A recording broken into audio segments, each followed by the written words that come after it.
तो मेरे प्यारे भैया बहनों, आज के चैप्टर का नाम है अम्ल, क्षार तथा लवण। इसको हम इंग्लिश में कहते हैं एसिड्स, बेस एंड साल्ट। तो इसके विषय में आज बात करेंगे। सबसे पहले तो इसमें एक शब्द आता है सूचक, इंडिकेटर।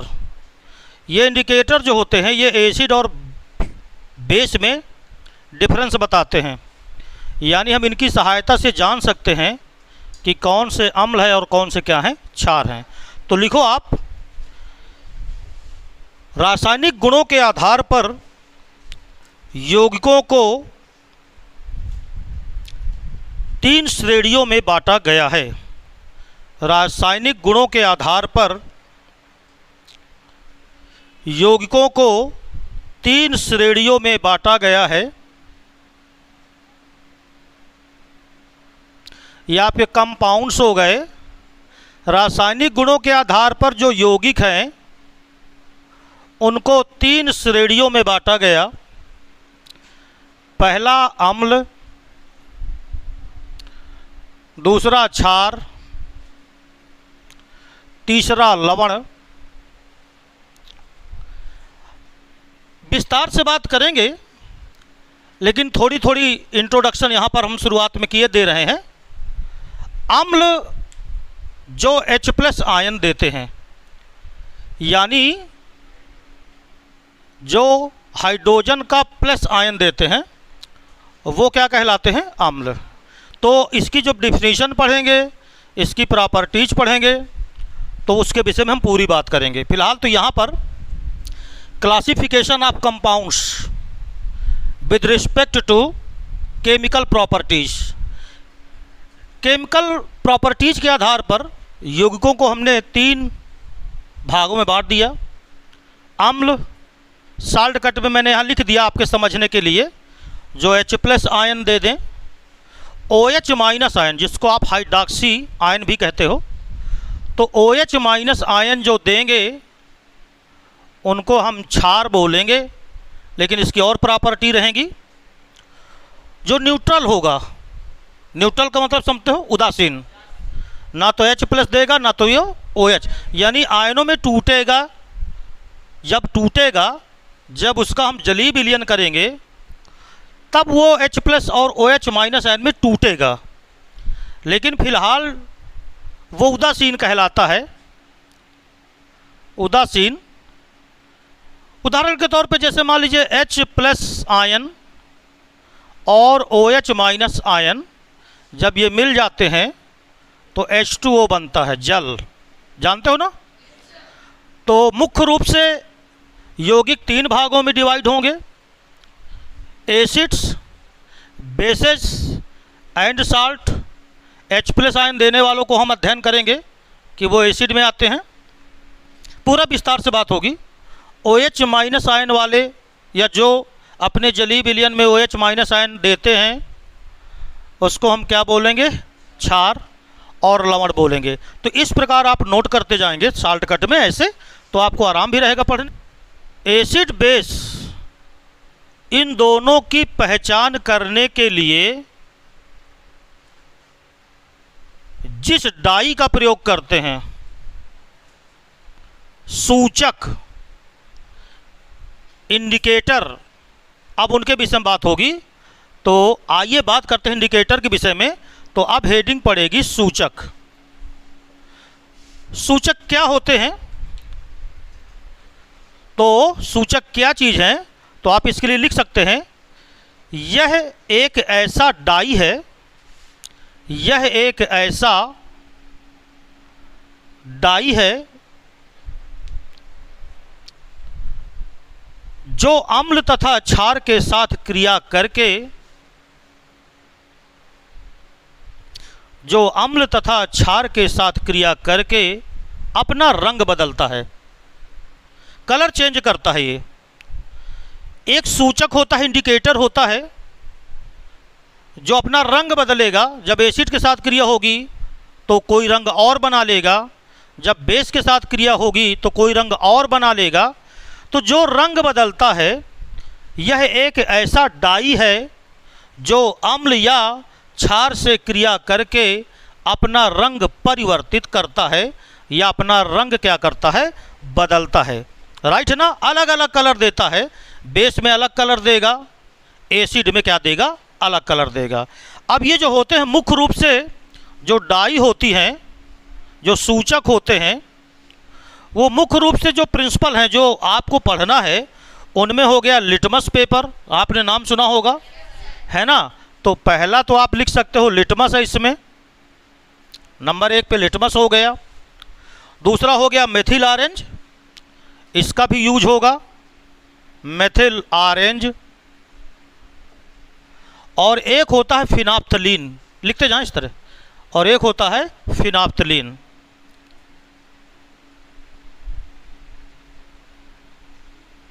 तो ये लिखते जाएंगे आप इस तरह, नोट्स भी बनता जाएगा आपका और अध्ययन भी हो जाएगा। तो लिटमस ये सूचक हैं। ये लिटमस जो होता है ये पेपर के रूप में होता है, ये पेपर के रूप में होता है। मेथिल ऑरेंज हो गया, फिनाप्थलीन हो गया। आपको ध्यान होगा, अगर आपने सुना होगा हल्दी, हल्दी भी आपने कपड़ों में अगर हल्दी लग जाए और जब कपड़े धोने जाते हो तुम तो साबुन से धोते हो तुम, तो आपने देखा होगा कि हल्दी का रंग कुछ और होता है, और जैसे ही कपड़े में तुम साबुन रगड़ते हो तो साबुन क्षारा होता है। साबुन जो होता है वो क्या होता है, क्षार। तो जब उसमें तुम साबुन रगड़ते हो तो वो अपना रंग चेंज कर देता है और लाल हो जाता है। क्या हो जाता है, वो लाल हो जाता है। एसिड अगर पड़ जाए, याद रखें, कपड़े में अगर हम हल्दी डाल दें, एसिड डाल दें फिर उसमें, तो वो क्या हो जाता है, लाल कलर चेंज कर देता है अपना। तो हल्दी को भी आप ले लें कि हल्दी भी क्या है, एक इंडिकेटर है। तो ये 4 आप इंडिकेटर लिख लीजिए, इनको ध्यान रखना है। विशेष तौर पे इस पे जो प्रयोग होता है वो होता है लिटमस का। मेथिल ऑरेंज भी यूज होता है, लेकिन ज़्यादातर आपको लिटमस पेपर के विषय में जानकारी लेनी है। तो आइए ये जो कलर चेंज हम इसको देखते हैं कि कैसे, किस तरह ये काम करते हैं। तो सबसे पहले देखिए, थोड़ा सा मैं जो आपको नोट्स बनवा रहा हूँ ना, वो बहुत डिटेल में नहीं बनवा रहा हूँ कि बहुत बड़ा बनवा दूँ और फिर आपको पढ़ने में आपका दिमाग ख़राब होने लगे। तो साल्ट कट में जैसे ऐसे आप देख लोगे, तो लिटमस देख लिया, मेथिल ऑरेंज देख लिया, फिनाप्थलीन देख लिया, और क्या देख लिया, हल्दी। अब आते हैं ज़रा हम इसको दूसरे हिसाब से पढ़ते हैं। अब आप ऐसे बनाओ, देखो 3 चीज़ें लिखना है आपको। जो मैंने नोट्स बनाया है वो इसी तरह बनाया है कि आपको पढ़ने में आसानी रहे। तो देखो इधर ये हो गए सूचक ऐसे। अब सबका हम एक साथ अध्ययन कर लेते हैं, ठीक है।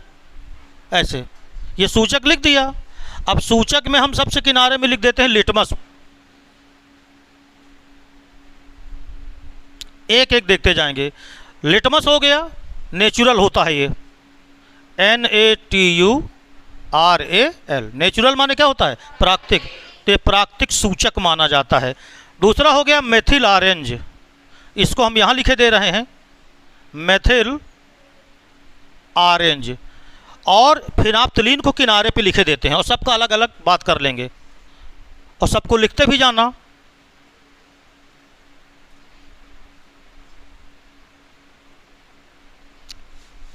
फिनाप्थलीन हिंदी लिखने में थोड़ा दिक्कत होती है, अंग्रेजी इसकी अलग, फिनाप्थलीन। ये इस तरह बना लिया। आइए एक एक पढ़ते हैं नाम। नंबर 1, इसमें जो लिटमस पेपर होता है वो लीचन नामक पौधे से प्राप्त किया जाता है। जो लिटमस पेपर, इसको नेचुरल इसीलिए कहते हैं, प्राकृतिक, क्योंकि प्रकृति इसको देती है। ये किसी पौधे से मिलता है, लीचन नामक पौधे से प्राप्त किया जाता है।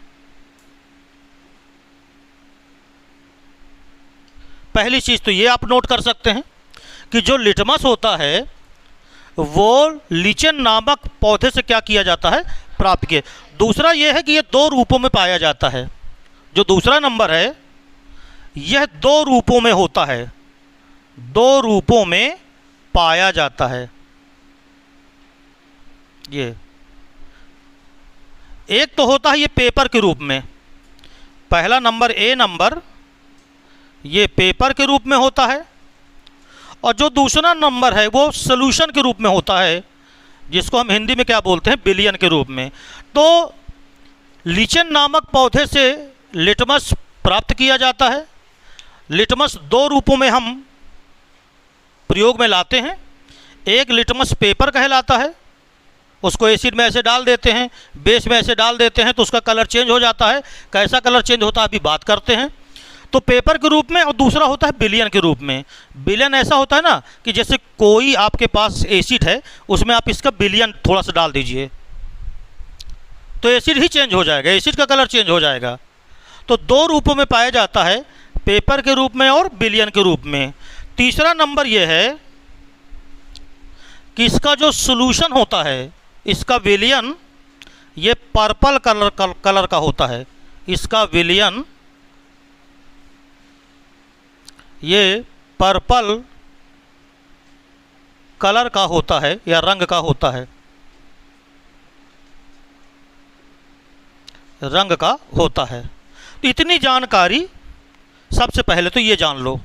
नंबर एक, ये लीचेन नामक पौधे से प्राप्त किया जाता है, ठीक है। नंबर दो, ये दो रूपों में पाया जाता है, पेपर के रूप में और विलयन के रूप में। देखिए केमिस्ट्री है ना, थोड़ा याद करना पड़ेगा आपको।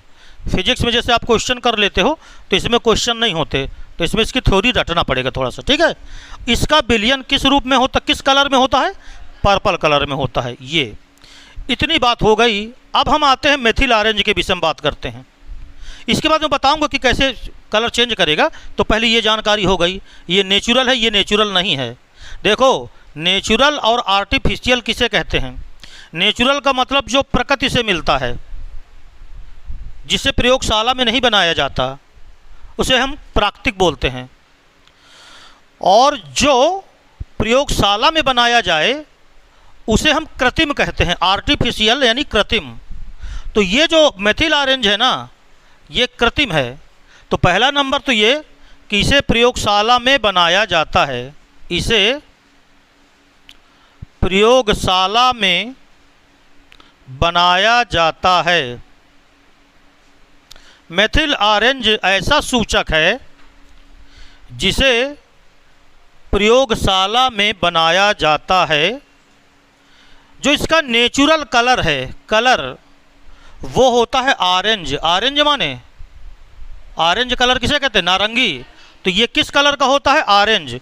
चाहे ऑरेंज लिख लो चाहे नारंगी लिख लो, इसका जो प्राकृतिक कलर है वो नारंगी रंग होता है। इसका प्राकृतिक कलर क्या होता है, नारंगी होता है।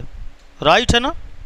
अच्छा, इसमें देखो क्या होता है कि जब एसिड में हम डालते हैं ये मेथिल ऑरेंज को, जब हम एसिड में डालते हैं तो ये अपने नेचुरल कलर से कलर को चेंज कर देता है। अच्छा, इसका नेचुरल कलर क्या लिखा है, रेड में चेंज हो जाता है।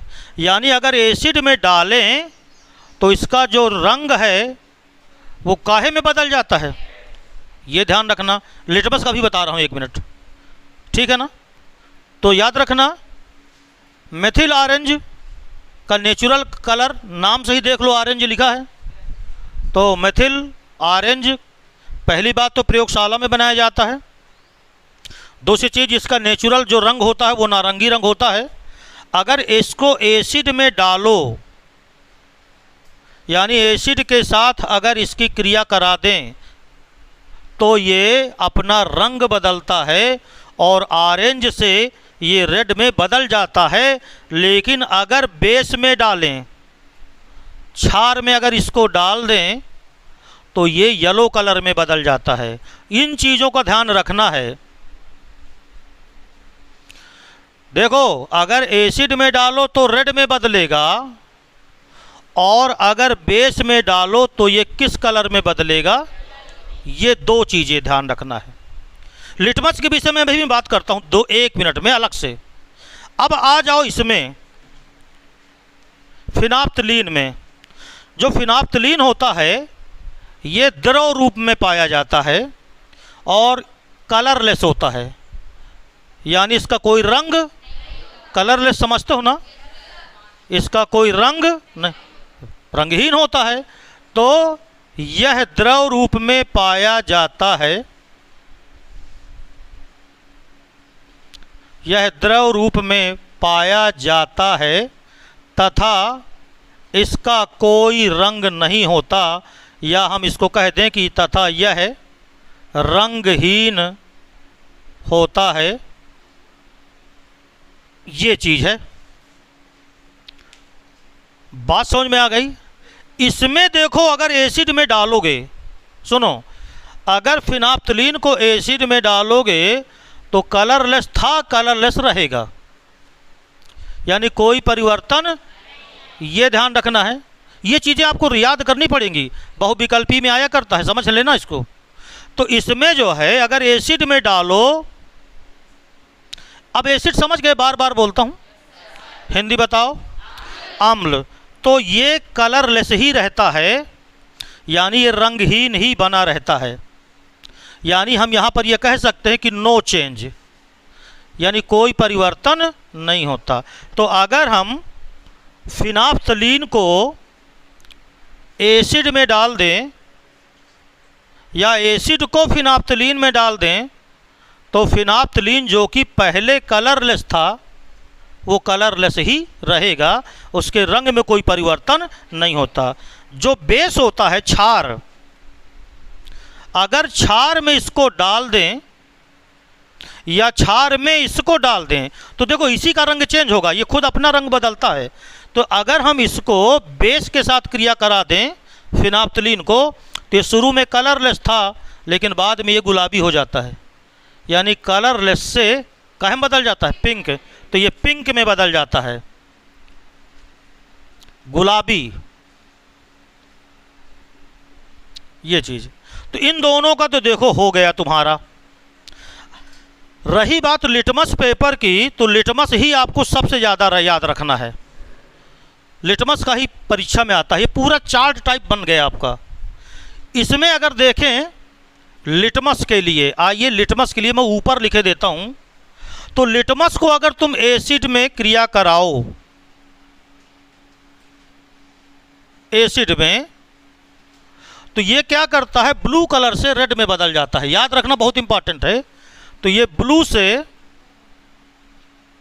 रेड में चेंज होता है,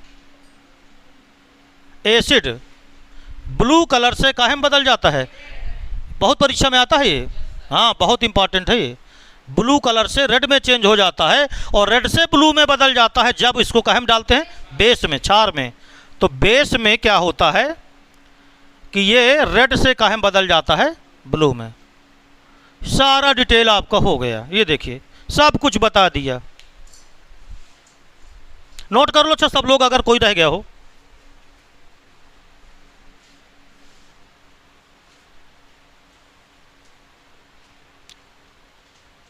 पूरा ये नोट हो गया, सब लोग नोट कर लो ठीक से।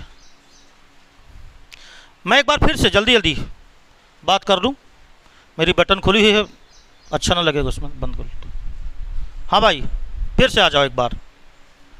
सूचक एक ऐसी डाई होती है, सूचक वह डाई है, डाई बालों में लगाने वाली नहीं, तो डाई बालों में लगाने वाली डाई दूसरी होती है। ये डाई का मतलब एक सूचक यंत्र टाइप होता है। डाई, अब उसको मैं हिंदी में क्या बोलूं, ठीक है। ये एक ऐसी डाई होती है जो एसिड या बेस के साथ क्रिया करने पर अपना कलर क्या करती है, चेंज करती है।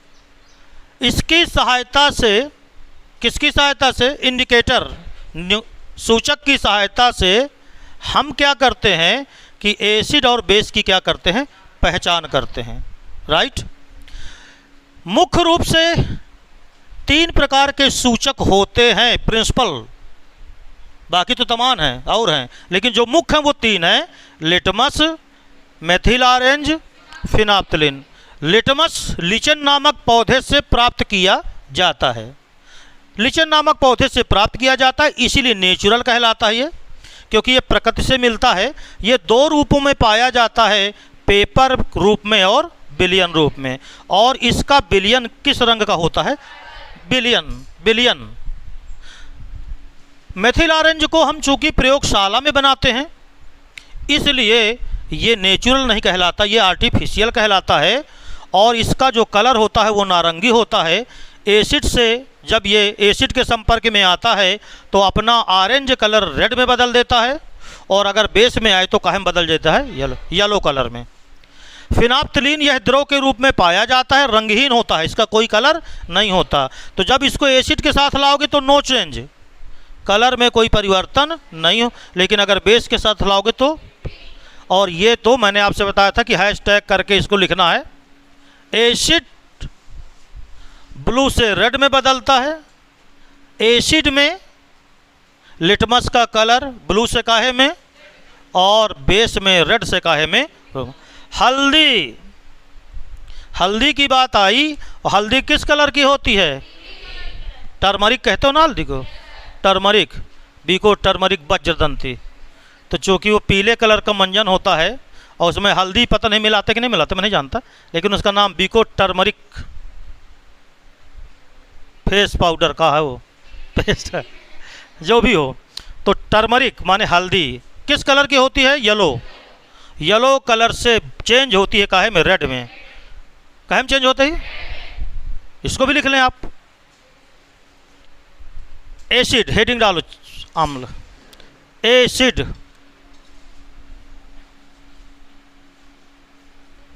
अम्ल,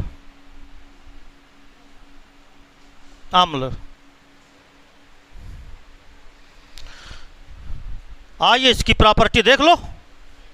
एसिड जो होता है इसमें हाइड्रोजन कॉमन रूप से होता है।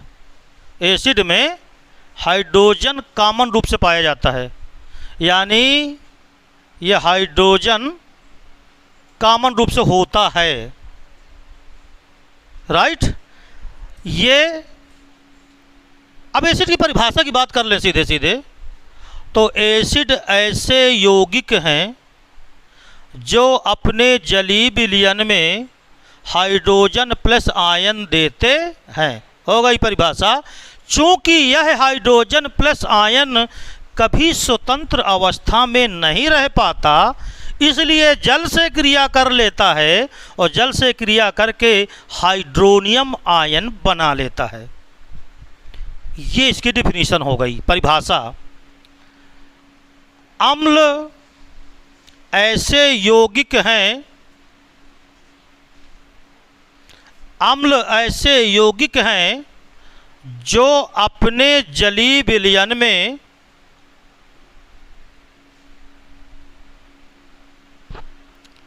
H+ आयन देते हैं।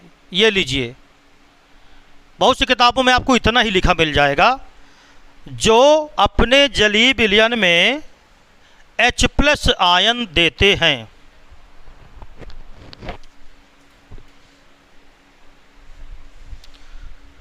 उदाहरण के तौर पर,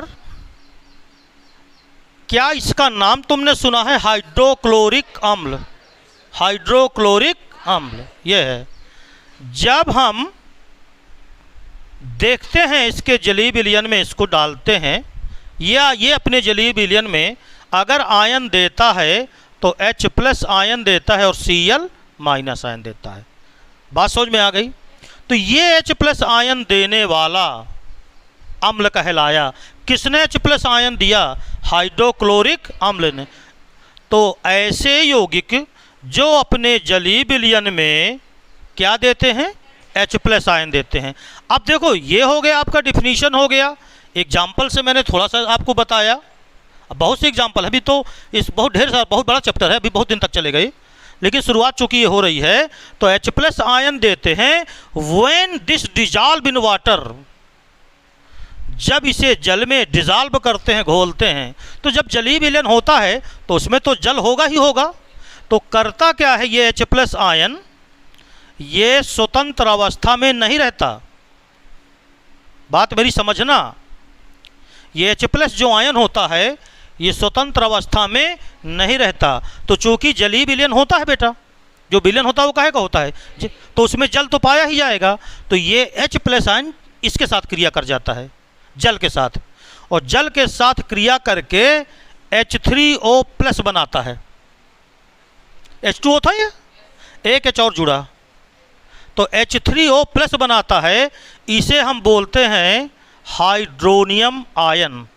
नाम आप लिख सकते हैं, इसे हम क्या बोलते हैं? Hydronium ion. तो क्या डिफिनीशन आप समझ गए हो बेटा? डिफिनीशन क्या होती है? ये देखिए, जो डबल तीर लगाए जाते हैं ना, ऐसे आप सोच रहे होंगे यार ये डबल तीर काहे लगा दिया, एक ही तीर से काम क्यों नहीं चल गया? देखो, डबल तीर लगाने का मतलब होता है ये रिएक्शन रिवर्सिबल रिएक्शन है। रिवर्सिबल का मतलब उत्क्रमणीय अभिक्रिया है। इधर से अगर क्रिया हो सकती है तो इधर से ये भी अभिक्रिया हो सकती है।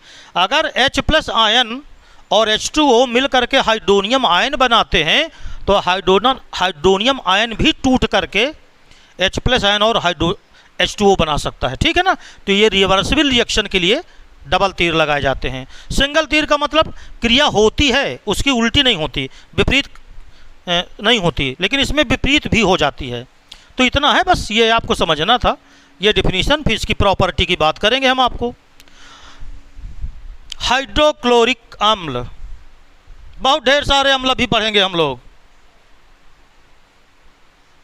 सल्फ्यूरिक अम्ल, नाइट्रिक अम्ल, जैसे H2SO4, ये देखो सल्फ्यूरिक अम्ल। यह अपने जलीय विलयन में हाइड्रोजन प्लस आयन देता है। Hydrogen plus ion H plus और SO4 minus, sulphate ion minus का जो होता है इसकी संयोजकता -2 होती है। ये सारी चीज़ें आप समझते जाना। इसकी संयोजकता -2 होती है। चूँकि हाइड्रोजन की संयोजकता प्लस की 1 होती है, तो इसलिए इसको बैलेंस करने के लिए कितने हाइड्रोजन लेना चाहिए? 2। इसीलिए हम यहाँ 2H प्लस लिख देते हैं। ये हो गया, ये सल्फ्यूरिक अम्ल है। नाइट्रिक अम्ल जानते हो किसे कहते हैं? HNO3 नाइट्रिक अम्ल, ये HNO3, ये नाइट्रिक अम्ल हो गया। तो ढेर सारे अम्ल भी मिलेंगे आपको। बात समझ में आ गई? अब इसमें भी अगर हम इसको डिज़ाल्व करेंगे तो भी H प्लस आयन देगा और नाइट्रेट आयन निकल जाएगा। तो क्या बात समझ में आ गई? तो फिर से एक बार रिपीट मारो। ऐसे कंपाउंड्स, ऐसे यौगिक जो अपने जलीय विलयन में H प्लस आयन देते हैं, चूँकि H plus ion hydrogen plus ion स्वतंत्र अवस्था में नहीं रहते, इसलिए यह जलीय विलयन के जल से क्रिया करके क्या बना डालते हैं? Hydronium ion. जैसे हाइड्रोक्लोरिक अम्ल H प्लस आयन देता है और क्लोराइड माइनस आयन देता है, क्लोराइड आयन। ये H प्लस आयन ये हाइड्रोजन से क्रिया करेगा, H2O से सारी, और क्रिया करके क्या बनाएगा? Hydronium ion. बोलो, इतनी बात समझ में आ गई? नोट कर लो। कर लिया? ठीक। आइए, तो चलिए अब एसिड के बाद आते हैं क्षार पर, बेस की बात करते हैं। तो इसकी डेफिनेशन क्या लिखेंगे? ऐसे यौगिक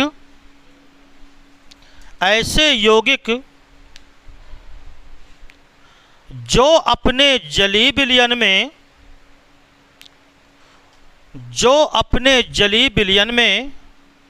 OH माइनस आयन देते हैं। ऐसे यौगिक जो अपने जलीय विलयन में OH माइनस आयन देते हैं।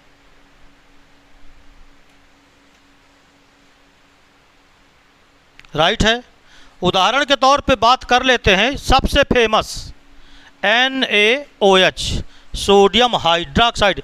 मालूम है इसको क्या बोलते हैं? Hydroxy ion. इसका नाम क्या है? OH माइनस आयन को क्या कहते हैं? Hydroxy ion. कुछ लोग हाइड्रोक्सिल आयन भी बोलते हैं, वो मत बोलना, नहीं, गंदी बात। हाइड्रोक्सी आयन, हाइड्रोक्सी आयन, सुन लिया?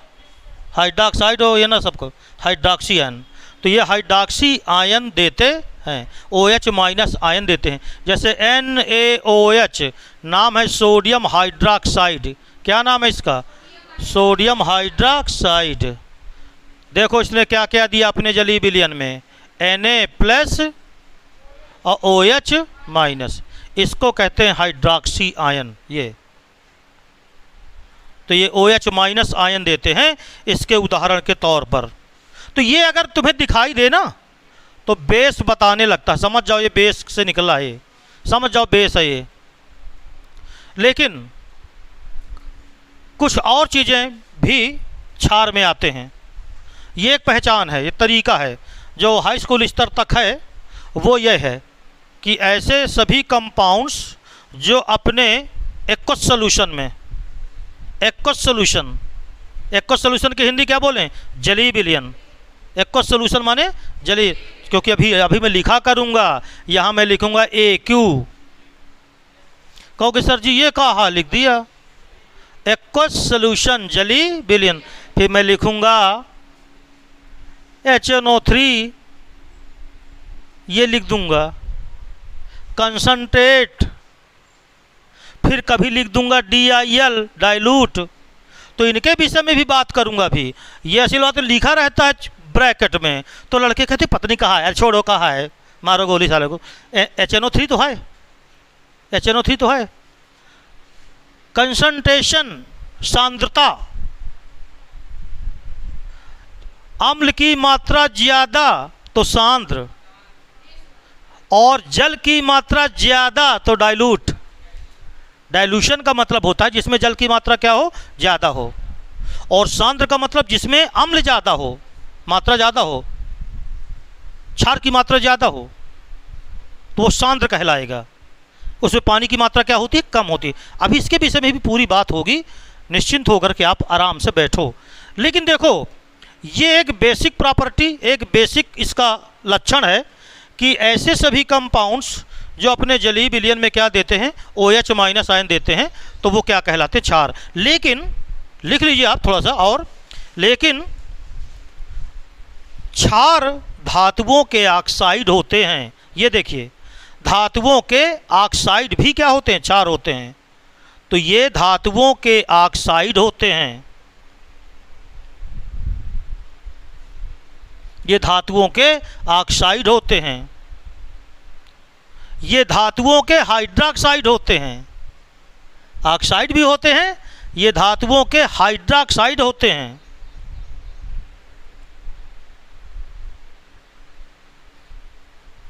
तथा ये अमोनियम हाइड्रोक्साइड होते हैं, तथा ये अमोनियम हाइड्रोक्साइड होते हैं।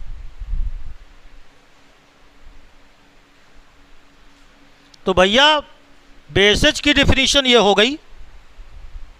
ढेर सारे होते हैं बेस, जिसमें से बेसिक ये ले लिया मैंने NaOH, कैल्शियम हाइड्रोक्साइड ले सकता था, मैग्नीशियम हाइड्रोक्साइड ले सकता था, अमोनियम हाइड्रोक्साइड ले सकता था, मैग्नीशियम ऑक्साइड हाइड्रोक्साइड ले सकता था, मैग्नीशियम ऑक्साइड ले सकता था। तो ये ऑक्साइड,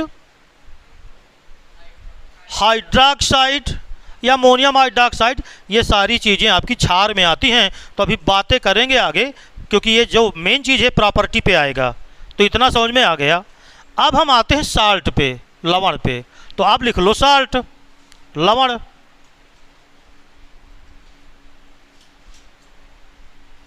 लवण तो ऐसे यौगिक जो अम्ल तथा क्षार की उदासीनीकरण की क्रिया से बनते हैं, जो अम्ल तथा क्षार की उदासीनीकरण की क्रिया से बनते हैं, उदासीनीकरण क्रिया से बनते हैं। यानी अगर मैं साल्ट कट में बात करूं तो एसिड प्लस बेस खटाखट बना दो साल्ट। एसिड और बेस अगर मिल जाए तो क्या बनता है, साल्ट। साल्ट के साथ वाटर भी बनता है। तो वाटर तो हम जब क्रिया दिखाएंगे तो उसमें अपने आप दिखा देंगे आपको कि भैया वाटर बनेगा यहाँ, वो तो बात की बात है। लेकिन मेन चीज़ ये है कि साल्ट है, धातुओं के लवण बन जाते हैं, मेटैलिक साल्ट बनता है, ये लवण इसको बोलते हैं हिंदी में। तो आप जानते हो एसिड से आपको H+ आयन मिलता है और यहाँ से तुमको OH- आयन मिलता है। जब यहाँ H+ आयन होगा तो निश्चित है कि कोई ना कोई माइनस भी होगा साथ में, और यहाँ OH- आयन होगा तो यहाँ कोई ना कोई प्लस आयन भी होगा। तो जानते हो जब प्लस आयन माइनस आयन से क्रिया कर जाए तो उसको कहते हैं न्यूट्रलाइजेशन, उदासीनीकरण की क्रिया। तो ये क्रिया उदासीनीकरण की क्रिया कहलाती है। तो जनरली तौर पे हाई स्कूल स्तर पर जो आपको पढ़ना है वो ये है कि अगर तुमसे कोई ऐसे भी पूछ ले, ये भी एक इम्पॉर्टेंट पॉइंट आ जाता है, उदासीनीकरण की क्रिया से आप क्या समझते हैं। तो जब कोई अम्ल किसी क्षार से क्रिया करके क्या बनाता है, लवण बनाता है, साल्ट बनाता है, तो एसिड प्लस बेस जब मिल करके क्रिया करते हैं और क्या बनाते हैं, साल्ट। तो ऐसी क्रिया को क्या कहते हैं, उदासीनीकरण की क्रिया कहते हैं। या हम ये कहें कि साल्ट बनता कैसे है, या हम कहें डिफिनीशन क्या है साल्ट की, तो जब एसिड और बेस आपस में रिएक्ट होते हैं और न्यूट्रलाइज कर देते हैं एक दूसरे को, तो न्यूट्रलाइजेशन से जो चीज़ बनती है, जो यौगिक कंपाउंड बनता है, उसे हम क्या बोलते हैं, साल्ट बोलते हैं। जो मैंने बेसिक बताया था HCl, देखना इधर, बोलो ये क्या चीज़ है, एसिड। एसिड है ना, ये नाम इसका क्या है, हाइड्रोक्लोरिक अम्ल। अच्छा, इसकी रिएक्शन कराते हैं, आइए, एक क्षार है NaOH, इसको सोडियम हाइड्रॉक्साइड बोलते हैं, ये बेस है। तो अम्ल HCl और बेस कौन, NaOH। तो अम्ल हो गया HCl, क्षार हो गया NaOH। इन्होंने आपस में जब क्रिया करी, ये देखो, तो जानते हो इसका H+ आयन निकलेगा, इसका OH- आयन निकलेगा।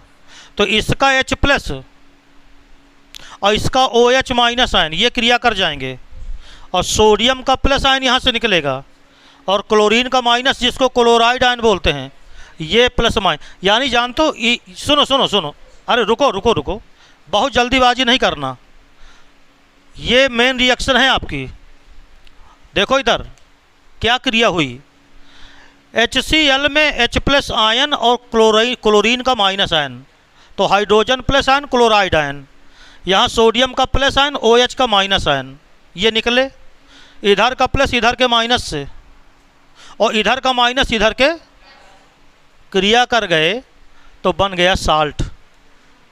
साल्ट ये नॉर्मल साल्ट कहलाता है। साल्ट भी कई प्रकार के अभी बताऊंगा तुम्हें, acidic salt, basic salt, normal salt, double salt, द्विकलवण जिसे कहते हैं। तो ये साल्ट हो गया, इसको नॉर्मल साल्ट बोलते हैं। नमक है ये, सोडियम क्लोराइड किसका सूत्र है, नमक का, और ये इसको आप जानते ही हो, ये क्या चीज़ है, जल। तो भैया सुनो, अभी तुमने कहा था ना एक चैप्टर पढ़ना है, पहला वाला, रासायनिक अभिक्रियाएं, रासायनिक अभिक्रियाएं, रासायनिक समीकरण।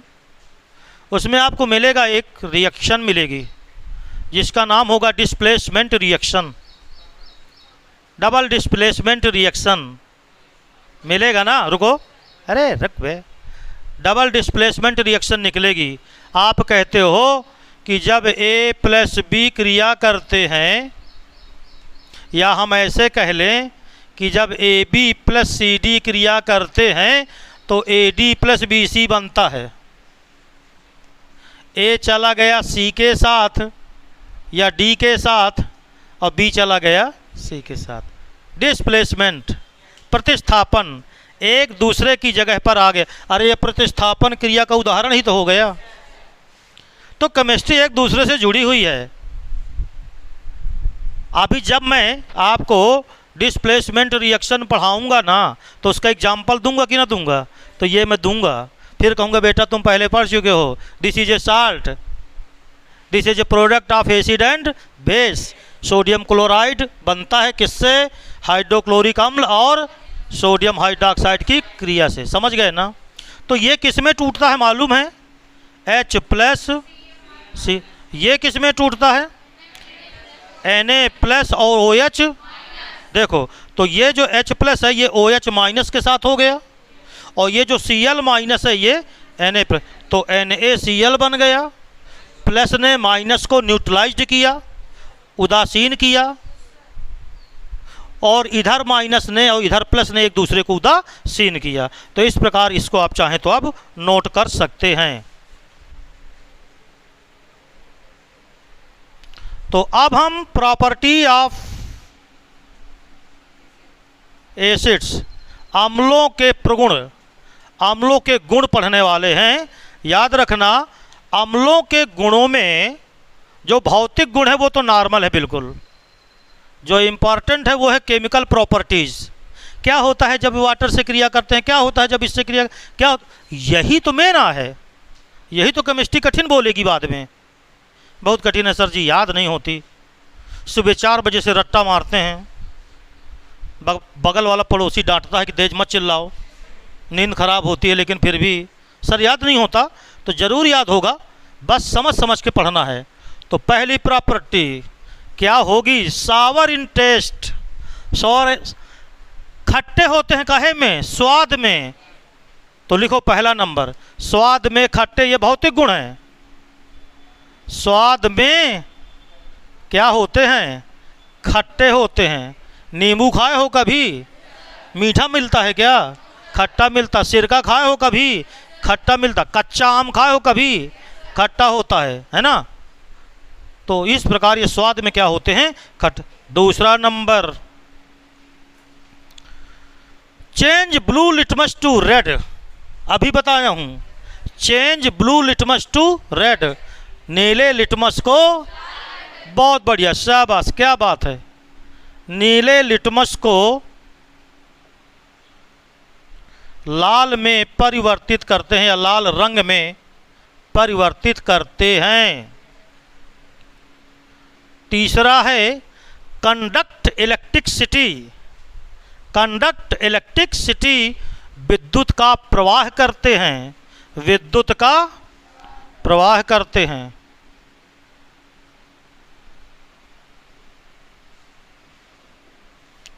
अच्छा, गांव में जो रहते हैं, अगर उन्हें थोड़ा ध्यान हो तो जब लाइट की अर्थिंग बनाई जाती है तो एक गड्ढा खोदते हैं, गड्ढे में एक प्लेट लगाते हैं, प्लेट से तार जोड़ देते हैं, उसमें नमक डाल देते हैं, तो कहते हैं अब लाइट बढ़ जाएगी, वोल्टेज डाउन था। ये विद्युत का प्रवाह करते हैं। याद रखना, विद्युत का प्रवाह वही करता है जो अपने आयनों में टूटता है। पानी में अगर नमक घोल दो तो वहाँ विद्युत का प्रवाह होगा, क्योंकि वो अपने आयनों में टूट जाता है।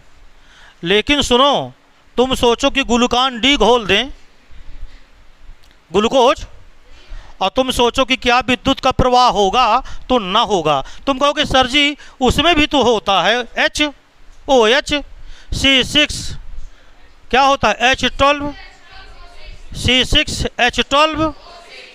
तो कहते हो सर जी इसको भी तो देना चाहिए था। जब तक आप कोई भी सब्सटेंस यौगिक अपने आयनों में नहीं टूटता तब तक विद्युत का प्रवाह नहीं होता। विद्युत के प्रवाह के लिए कौन उत्तरदायी होता है? आयन। कौन उत्तरदायी? तो आयन से विद्युत का प्रवाह होता है। चौथा, ये सब बता ही चुका हूं कि ये भैया H+ या H3O+ आयन देते हैं। ये हाइड्रोजन आयन या हाइड्रोनियम आयन देते हैं।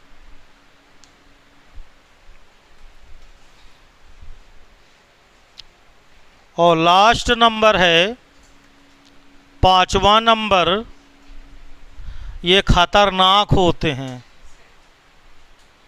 विस्फोटक होते हैं। एसिड विस्फोटक होता है। अगर प्रयोगशाला में, अब आप तो जाते न होंगे, नहीं जो बायोलॉजी लेते हैं इंटरमीडिएट में, प्रयोगशाला में प्रयोग करने जाते हैं तो वहाँ टीचर बगल में खड़ा रहता है। थोड़ा सा भी चूक जाओ अगर तो एसिड है, एसिड तेजाब एसिड है तो होता है, कहते एसिड डाल दिया तो डेंजरस होते हैं in nature.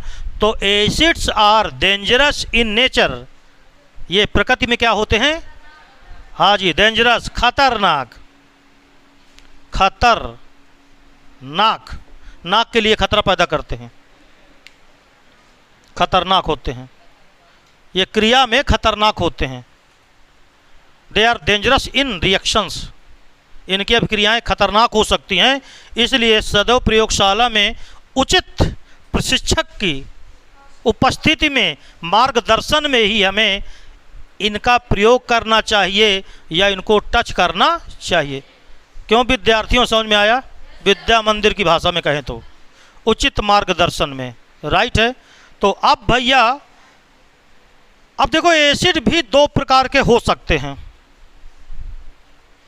Organic acid, inorganic acid, कार्बनिक अम्ल और अकार्बनिक अम्ल और कंसंट्रेट अम्ल और डाइल्यूट अम्ल। तो कंसंट्रेट के लिए बताए ना, ऐसे एसिड जिसमें अम्ल की मात्रा ज़्यादा हो, नहीं याद हो रहा, ऐसे एसिड या ऐसे अम्ल जिसमें जल की मात्रा कम हो, अम्ल की मात्रा ज़्यादा हो, जल से अधिक अम्ल हो, वो कंसंट्रेट कहलाएंगे, राइट। और जिनमें जल की मात्रा ज़्यादा हो और अम्ल की मात्रा, वो डाइल्यूट कहलाएंगे, तनु। डाइल्यूट का मतलब तनु और कंसंट्रेट का मतलब सांद्र। तो क्या इतनी बात समझ में आ गई? नहीं समझ में आई? बहुत बढ़िया। तो आइए बात करते हैं अब हम स्ट्रांग और वीक, दो प्रकार के एसिड। अभी थोड़ा और आगे जाएंगे, स्ट्रांग और वीक एसिड। तो हेडिंग डालो प्रबल अम्ल तथा दुर्बल अम्ल। स्ट्रांग एसिड किसको कहेंगे और वीक एसिड किसको कहेंगे? देखो बताऊं, जनरल तुरंत एक लाइन में समझ जाओगे। यार क्या लिखना है तो लिखते रहो, अपने क्या दिक्कत है, लिखा भी दूंगा भी। जो अपने विलयन में ज़्यादा H+ आयन दे, स्ट्रांग। अरे भैया, एसिड की पहचान क्या है? जो H+ दे, जो H+ दे। तो जो ज़्यादा H+ देगा वो ज़्यादा शक्तिशाली और जो कम देगा वो, दैट्स ऑल। एक लाइन की डिफिनीशन है। तो आता परीक्षा में प्रबल अम्ल से क्या समझते हैं, एक उदाहरण दीजिए। तो भैया, प्रबल अम्ल वे अम्ल हैं जो अपने जलीय विलयन में ज़्यादा H+ आयन देते हैं। दुर्बल अम्ल वे अम्ल हैं जो अपने जलीय विलयन में कम H+ आयन देते हैं, राइट है ना? लिख लो ना, राइट है। तो ऐसे अब देखिए, स्ट्रांग एसिड, प्रबल अम्ल, प्रबल अम्ल जो जलीय विलयन में, जो अपने जलीय विलयन में अधिक H+ आयन देते हैं, अधिक H+ आयन देते हैं। ज़्यादा से ज़्यादा आयनीकृत होता है, ज़्यादा से ज़्यादा आयोनाइजेशन होता है, आयनीकरण होता है और ज़्यादा से ज़्यादा मात्रा में H+ आयन देते हैं। दुर्बल अम्ल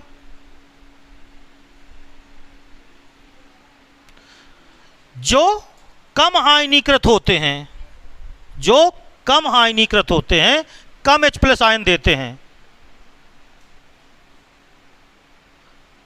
कम आयनीकृत होते हैं तथा कम H+ आयन देते हैं।